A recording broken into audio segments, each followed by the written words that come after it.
Seorang anggota Polsek Cibeber, Polres Cianjur, Aibtu Siswanto membeli sepeda motor Matic seharga Rp22,1 juta dengan uang koin pecahan Rp1.000.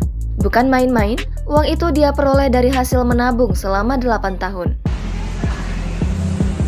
Dia membeli sepeda motor itu di salah satu dealer di Jalan Dr. Muwardi, Bypass, Cianjur. Akibat jenis uang yang dia pakai untuk membeli, Siswanto membuat para pegawai dealer terkejut dan sibuk serta susah payah menghitung uang koin. Aibtu Siswanto mengatakan, uang yang berhasil dikumpulkan ia bagi menjadi 22 kantong dengan isi per kantongnya Rp1 juta.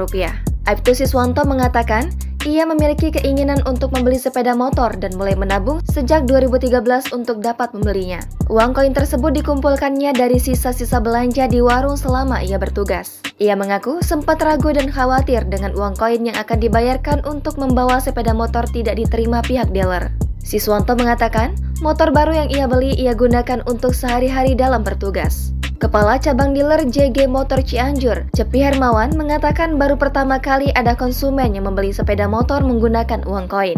Cepi dan pihak dealer sangat mengapresiasi kegigihan Aibtu Siswanto menabung untuk mendapatkan sepeda motor.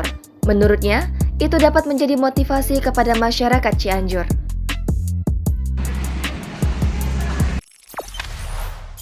Jangan lupa subscribe, share, komen, dan like ya!